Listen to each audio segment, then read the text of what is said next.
Does the message teach premillennial dispensationalism? And having left the message, do you still believe in that? So, Charles, you know, as well as many of the people who've talked with me, that I strongly avoid talking about theology in the historical podcast and even in my research presentations, because theology is one of those things, in my opinion, you have people that are so beholden to their way of thinking that if you bring an opposite opinion, which is still grounded in biblical theology, both opposite opinions, they start fighting, and I don't like this. I don't enjoy the argument, so I avoid it. There's only one case in which I do, and that's whenever it's blatantly false. If something is blatantly false, in my opinion, if the latter rain introduced it and it's blatantly false, and it's clearly black and white that it's false, I will bring this up because that is historical.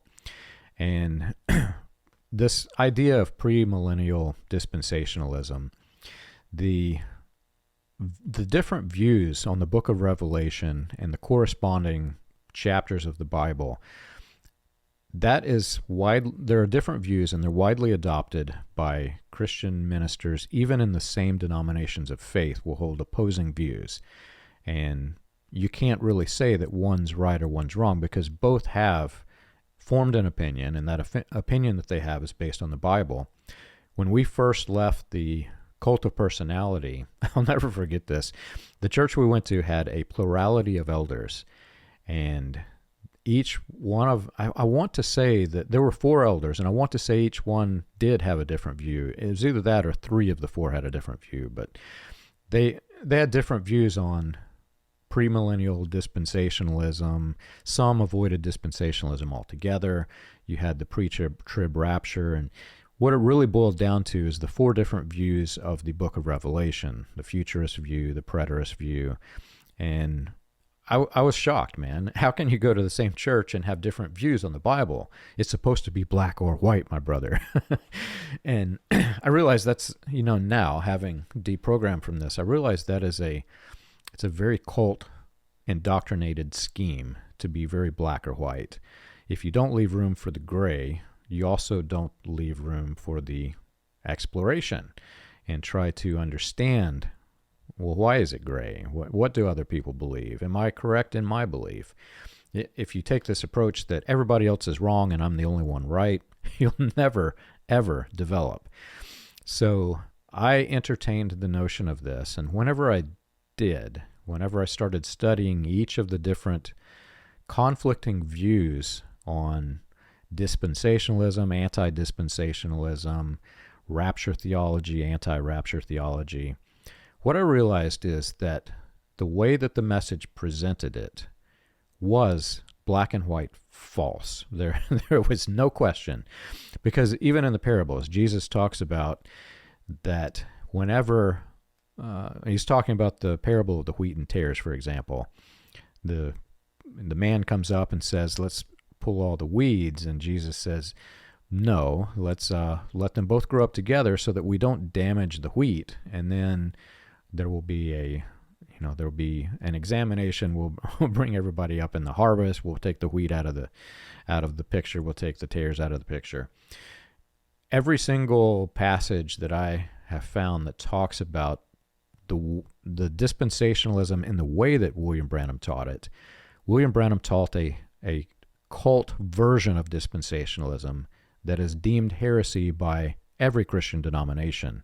And that's that there is a group of Christians, and then there is a subset of elite Christians, and all other Christians are they're going to be called with the tares, and then the good people, the good guys, are going to be taken up before all of this happens. That's black and white false. There is absolutely not a single scripture that exists in the Bible that mentions this, and almost every religious cult that's based on Christianity, almost every one of them teach the same thing, that we're the elite Christians, all you other Christians are the false Christians, and we're going to escape while you can't because we have this secret knowledge. And it all really stems from Gnosticism, the idea that you have a secret that nobody else knows, and you're going to hold that secret so that the rest of them are doomed to hell. It's heresy. And Irenaeus, the first Christian apologist, went through this very thoroughly, examining all of the different groups that had developed in this way. They're very destructive. So this exists throughout time, very well documented. And I will say that the way that the message teaches premillennial dispensationalism, I don't even have to disagree. Just open the Bible and read the parables, man. As far as what the churches teach, I'm not going to give my opinion on that because there are differing views, and that enters into the never-ending debatable theology, and I just avoid that.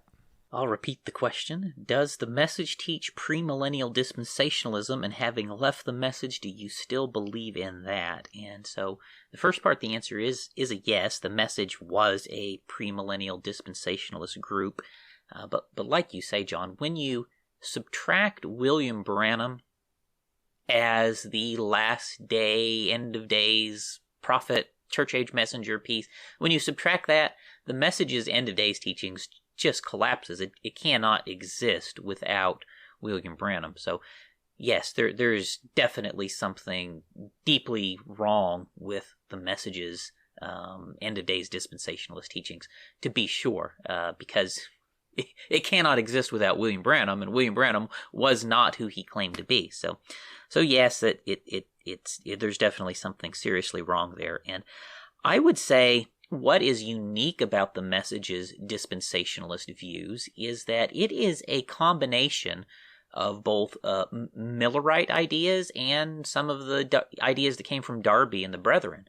And I don't know if necessarily everyone realizes that, as dispensationalism, from the early 1800s comes in two varieties, and they both developed somewhat independently. The first variety is what came from William Miller, and you get the Millerites, and then that evolved into the Seventh-day Adventists, that evolved into the Jehovah's Witnesses over time. So you've got the Millerite version of dispensationalism. And then you have the version that came from Darby, which started with United Brethren, and was popularized by men like Dwight Moody. And then that evolved out and was fairly widely accepted among most of the early Pentecostals.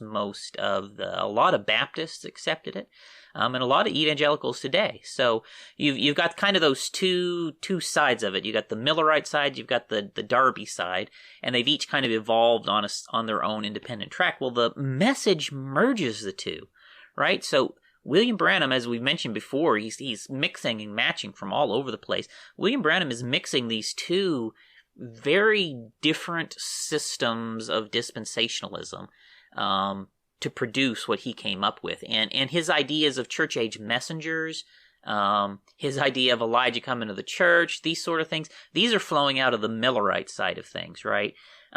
Which you see, again, in Seventh-day Adventism, what you see in the Jehovah's Witnesses. So, so that side of things is definitely totally bunk. That's just junk. And then the more, I would say, the Darby side, which is where you'd find Clarence Larkin at, is generally more somewhat widely accepted, I would say. I don't think it's still in any shape or form mainstream today, but just to let you know, there are two sides to it, and William Branham was mixing it. And I think that's something that a lot of people would find on the outside who do study dispensationalism in general would find very strange, that William Branham mixed those two systems in that way. And in short, that's how you end up with a lot of the contradictions in his interpretations of prophetic symbolism. Sometimes he's using the interpretation out of the Millerites for his interpretation of symbolism, and then other times he's going to Darby for his interpretation of symbolism. And so it creates something that's actually very inconsistent. So, definitely we can say something is seriously wrong with William Branham's dispensationalist teachings. And at the end of the day, once you subtract him and you watch it all fall apart, going back and just piecing which pieces came from where is a great way to start disentangling all of that and hopefully get back to something that is more sensible and more more in line with something that's not gonna make you go crazy, okay? Because that's what the message does, right? It is. You're exactly right, John. And that whole bit about coming up with elite groups, that again is especially common among the Millerites, But then the Brethren turned into a pretty nasty cult themselves, right? The exclusive Brethren. So all of these groups are cults, right? Where all this stuff originated. The Millerites, they're cult.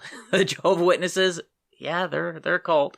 The exclusive Brethren with the stuff, the Plymouth Brethren, what Darby came out of, yeah, they're one of the nastiest cults in the world, from what I understand. So, yeah, all of this stuff did come out of groups that became really ugly cults.